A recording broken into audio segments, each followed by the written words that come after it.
নজর রাখবো পরবর্তী খবরের দিকে। ইম্পার অচলাবস্থা এখনো অব্যাহত।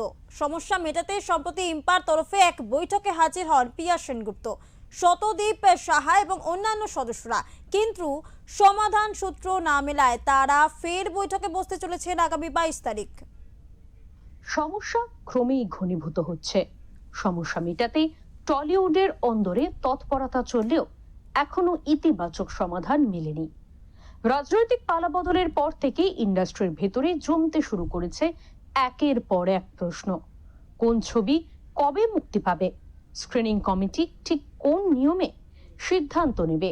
ভবিষ্যতে বাংলা ছবির রিলিজ ক্যালেন্ডার কিভাবে তৈরি হবে? সেসব নিয়েই সরব হয়েছিলেন ইন্ডাস্ট্রির কিছু ব্যক্তিত্ব। আর সেই উত্তপ্ত পরিস্থিতির মাঝেই সরাসরি বিতর্কের কেন্দ্রে ছিলেন ইম্পার সভাপতি পিয়া সেনগুপ্ত। ইতিমধ্যেই পিয়া সেনগুপ্তের পদত্যাগের দাবি উঠেছে। সম্প্রতি ইম্পার দফতরে ডাকা হয় একটি গুরুত্বপূর্ণ বৈঠক। সেখানে উপস্থিত ছিলেন বাংলা ফিল্ম ইন্ডাস্ট্রির বিভিন্ন শাখার সদস্যরা, প্রযোজক থেকে পরিবেশক, অনেকেই। পরিবেশক শতদীপ সাহা সহ কয়েকজন সদস্যের দাবি, একাধিক ছবির মুক্তি আটকে রেখে আর্থিক অনিয়ম করা হয়েছে। শুধু তাই নয়, স্ক্রিনিং প্রক্রিয়াকে কেন্দ্র করে বড় অঙ্কের টাকার কারচুপির অভিযোগও প্রকাশ্যে আসে। যদিও সাংবাদিকদের কাছে তিনি স্পষ্টভাবে জানিয়ে দিয়েছেন, পরিকল্পিতভাবে তার বিরুদ্ধে অভিযোগ তোলা হচ্ছে। তার বক্তব্য, যে অভিযোগ করা হচ্ছে তার প্রমাণ সামনে আনতে হবে। যদি সত্যি কোনো আর্থিক অনিয়মের তথ্য প্রমাণ দেখানো যায়, তাহলে আমি নিজেই পদত্যাগ করব। ফলে শুধুমাত্র অভিযোগের ভিত্তিতে তিনি পদ ছাড়তে নারাজ। মিটিং হলো, যেই মিটিংয়ে ওনারা যারা আমাদের সম্বন্ধে এতদিন নানান রকম ওনাদের ক্ষোভ, ওনারা আমার সম্বন্ধে কিছু অ্যালিগেশন ওনারা চাইছিলেন আমি পদত্যাগ করি এবং আমার এক্সিকিউটিভ কমিটি পদত্যাগ করুন, এবং ওনাদের বক্তব্য অনেকগুলো বিভিন্ন রকম, আমি নাকি ওনাদের কাছে প্রুফ আছে যে আমি এখানে টাকা তছরূপ করেছি, নয়ছয় করেছি, এইসব হচ্ছে ওনাদের বক্তব্য। তো আমরা সেগুলো সমস্ত শুনলাম। শোনার পরে ওনাদেরকে আমরা বলেছিলাম 22 তারিখ আমরা জেনারেল মিটিং ডেকেছি, আপনাদের যে সমস্ত অভিযোগগুলো আছে সেইগুলো আজকে আমরা নোট ডাউন করছি এবং 22 তারিখে আমরা সমস্ত এর উত্তর দেব এবং 4 সেকশন জেনারেল মিটিং ডেকে সবাই সেখানে যদি মনে হয় এই প্রমাণ দিয়ে আপনারা এগুলো প্রমাণ দিতে পারছেন যে সত্যি আমি এই অন্যায়গুলো করেছি, তাহলে মেম্বারদের সামনে আমি পদত্যাগ করব।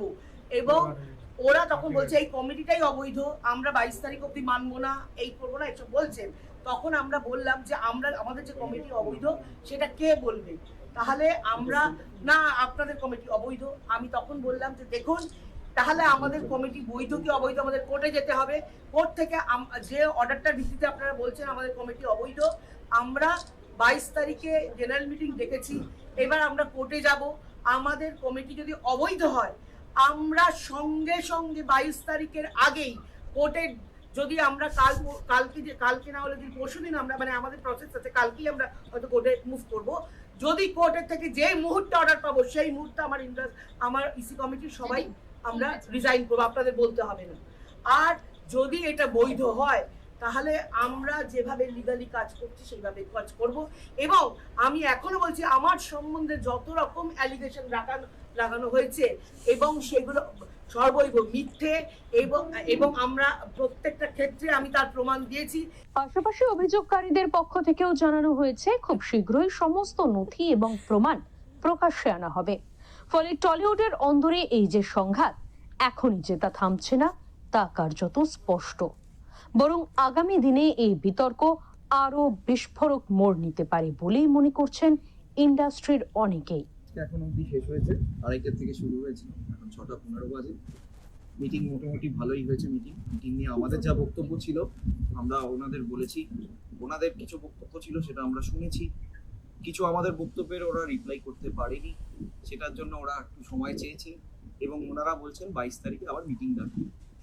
ঠিক আছে, 22 তারিখে আমরা যেটা আবেদন করছিলাম যে জেনারেল মিটিংটা ডাকার, 4টে কমিটি একসঙ্গে করে সেই মিটিংটা ওনারা 22 তারিখে ডাকতে হয়েছে।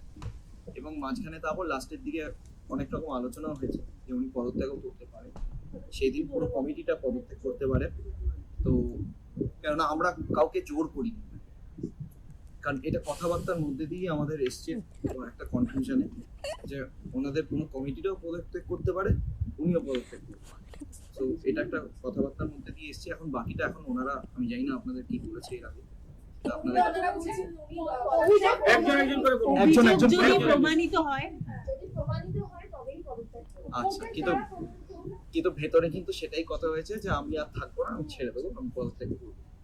এবং তার মধ্যে ওনাদেরই এই কমিটির মধ্যে কিছু লোক বলেছে যদি অবৈধ হয় তাহলে আমরা আজকেই ছেড়ে দেবো, আর যদি অবৈধ না হয় তাহলে আমরা 22 তারিখে ছাড়বো। এটা ওনারাই বলেছে। আমরা আর্টিকেলের একটা ক্লজ আছে 38 এ, সেটা কৃষ্ণবাবু ওনাদেরকে জিজ্ঞেস করেছিলেন, ওনারা কাউন্টারের উত্তরটা এখন অব্দি পাইনি। আমি সেক্রেটারিকে বললাম যে 38 এটা যদি তখন করে শুনিয়ে দিত তাহলে ওদের কমিটিটা বৈধ না অবৈধ সেটা তখনই প্রমাণ হয়ে যায়। উনি জিনিসটাকে চেপে যাচ্ছেন কেন? উনি ডিলে করতে চাইছেন প্রসেসটা। কিন্তু আমার একটাই বক্তব্য যে ডিলে যদি করতেই চায় তা ডিলে করে লাভটা কি হবে? আজকে হয়ে গেছে 8 তারিখ, 22 তারিখে যদি ওনারা ছাড়তেই হয় তাহলে এতদিন ধরে এটাকে টেনে হেঁচড়ে আমাদের সিনেমা ইন্ডাস্ট্রির নাম খারাপ হচ্ছে, এটা তো দেখতে হবে। এটা ভালো জিনিস নয়। আমরা কি জন্য আসতে চাইছি বা আমরা কি চাইছি? আমরা চাইছি সিনেমা ইন্ডাস্ট্রিটা নিউট্রাল ওয়েতে ভালোভাবে সিনেমা ইন্ডাস্ট্রিটাকে যাতে চালানো যেতে পারে। এই পরিস্থিতিতে ইম্পার পরবর্তী পদক্ষেপ সবকিছু নিয়ে আপাতত আলোচনা স্থগিত রাখা হয়েছে। আগামী বৃহস্পতিবার 22 তারিখ ফের বৈঠকে বসবেন ইন্ডাস্ট্রির সদস্যরা। এখন দেখার আগামী দিনে এই জল কত দূর গড়ায়। একই সঙ্গে ইন্ডাস্ট্রির ভবিষ্যৎ কোন দিকে মোড় নেয় তারই অপেক্ষায় সকলে। ক্যামেরায় রবি দত্তের সঙ্গে সহেলি বিশ্বাসের রিপোর্ট, ওঙ্কার বাংলা।